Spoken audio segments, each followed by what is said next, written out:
For generations, the American dream was anchored by a single, unshakable milestone: homeownership.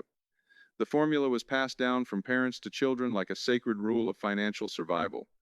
You graduate, you secure a stable job, you save up a modest down payment, and you buy a piece of real estate. A home wasn't just a shelter, it was your ultimate savings account, a predictable engine of wealth creation that guaranteed entry into the middle class. But if you are trying to buy a house in the current economic landscape, you already know that the dream has transformed into a systemic nightmare. Imagine working harder than your parents ever did, cutting back on every luxury, and watching your income rise, only to realize that every time you save an extra $10,000, the price of an average family home jumps by $50,000. Imagine being permanently locked out of the property market, forced to pay skyrocketing rents to institutional landlords, while the mainstream financial media tells you that the economy is stronger than ever. This is not a temporary market fluctuation, and it is not a regional housing shortage. According to billionaire macro investor Ray Dalio, the founder of Bridgewater Associates, what we are witnessing is a structural shifting of the economic machine. Through his frameworks on debt cycles and currency devaluation, Dalio's metrics reveal a harsh truth that everyday citizens need to understand. The game of real estate has been fundamentally rigged, and under the current paradigm, the middle class is being systematically transformed into a permanent generation of renters.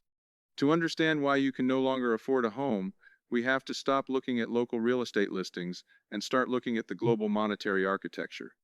Ray Dalio's entire investment philosophy is built on a simple premise. To understand the present, you must decode the mechanical drivers of the past. Real estate prices do not sit in a vacuum. They are directly controlled by the long-term debt cycle, the price of credit, and the total supply of money in circulation. For the last several decades, central banks around the world, led by the Federal Reserve, have operated on a policy of historical distortion. Whenever the economy experienced a minor shock, the solution was always the same: lower interest rates to near zero levels and inject massive amounts of liquidity into the financial system. When you make borrowing incredibly cheap, you don't just help the average consumer buy a car, you create an artificial flood of capital that needs to find a home. And where does that printed capital go? It flows directly into hard assets. Ray Dalio notes that when a government devalues its currency through massive money printing, the nominal price of finite, tangible assets will always skyrocket. Real estate is the ultimate finite asset. You can manufacture more paper currency at the click of a button, but you cannot manufacture more prime land. Therefore, housing prices didn't rise because the houses magically became more valuable or structurally superior. They rose because the purchasing power of the fiat dollar collapsed. Your money became trash, and the real estate market adjusted to reflect that dilution. But the trap dug even deeper for the middle class. When interest rates hit rock bottom, everyday homebuyers weren't the only ones looking at property. Massive institutional hedge funds, private equity firms, and multi-billion-dollar corporations realized that they could borrow money for virtually free. They looked at the melting value of cash and decided to deploy trillions of printed dollars into residential real estate. Wall Street firms began outbidding regular families, buying up entire neighborhoods of single-family homes with all-cash offers, and turning them into permanent rental portfolios. Regular Americans found themselves competing against institutional algorithms backed by the central bank's printing press. The result was a massive wealth transfer. The asset prices were pushed entirely out of reach for first-time buyers, while the cash flowing into the pockets of regular workers failed to keep pace with asset inflation. Then came the second phase of the trap, the inflation correction. As the massive expansion of the money supply predictably triggered real-world inflation across food, energy, and consumer goods, central banks were forced to aggressively raise interest rates to cool down the engine.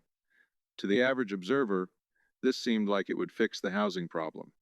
The logic was simple. Higher interest rates mean higher mortgage costs, which should cause housing prices to crash back to earth. But Ray Dalio's framework warns that in the late stages of a long-term debt cycle, standard economic levers stop working as intended. Instead of crashing prices, the rapid rise in interest rates created a catastrophic structural lock-in effect. Millions of current homeowners who bought or refinanced their properties during the era of cheap money are locked into historic low mortgage rates of 2 or 3%. If they sell their home today to move to a new city or upgrade their space, they would have to take on a new mortgage at 7 or 8%. This would instantly double their monthly housing payment for the exact same amount of debt. Consequently, Homeowners are refusing to sell. The supply of existing homes on the market has completely dried up. This is the ultimate paradox of the current paradigm. Demand from desperate buyers remains high, but supply is entirely frozen because the cost of capital is too expensive. High interest rates have made mortgages unaffordable for buyers, while simultaneously freezing the inventory of sellers. The housing market has entered a state of structural paralysis, and the middle class is trapped at the bottom.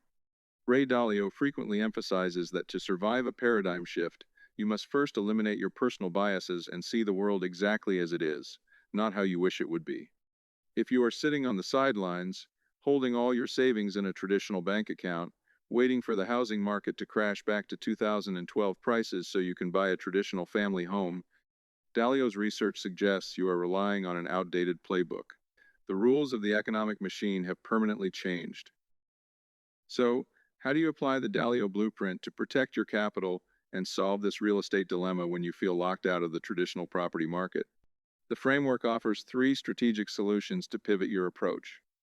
First, you must redefine your definition of an asset. Most people view a primary residence as their ultimate investment. But Dalio notes that a home you live in is technically a liability that consumes cash through taxes, maintenance, interest, and insurance. If you cannot afford to buy a physical home today, stop letting your down payment cash melt away in a savings account.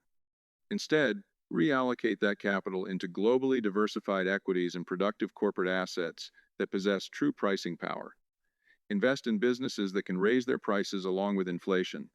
Over time, a basket of highly productive companies will preserve your purchasing power far better than paper currency, allowing your capital to grow alongside asset inflation rather than being left behind by it. Second, utilize modern financial tools to gain exposure to hard assets without the burden of a traditional mortgage. If you cannot afford a $400,000 physical property, you can use the power of fractional investing to buy into institutional real estate through liquid real estate investment trusts, commonly known as REITs. By holding low-cost REITs that focus on essential sectors such as industrial logistics hubs, data centers, or residential medical infrastructure, you receive a consistent stream of dividend income that is legally required to adjust with inflation, giving you the wealth-building benefits of property ownership without the structural trap of an 8% mortgage debt. Third, invest heavily in your ultimate economic shield, your personal leverage and productivity. In a world where the cost of hard assets is being systematically detached from the average wage, your only defense is to dramatically increase your value generation capability. Build businesses, master highly specialized skills that cannot be automated by artificial intelligence, and position yourself to earn income that is tied to gross global production rather than a fixed local salary. A government can print money, Wall Street can distort asset prices, and banks can freeze the housing market, but they can never devalue or tax your ability to solve complex, high-value problems for the global marketplace. The economic machine is not experiencing an accidental glitch. The housing crisis is the logical, mathematical outcome of the final stages of a long-term debt cycle. The traditional milestones of the middle class are being dismantled by currency debasement and structural capital distortion. The choice before you is no longer about finding a way to force the old system to work for you. It is about understanding the new paradigm, protecting your capital from melting cash traps, and shifting your strategy from consumer desperation to asset allocation.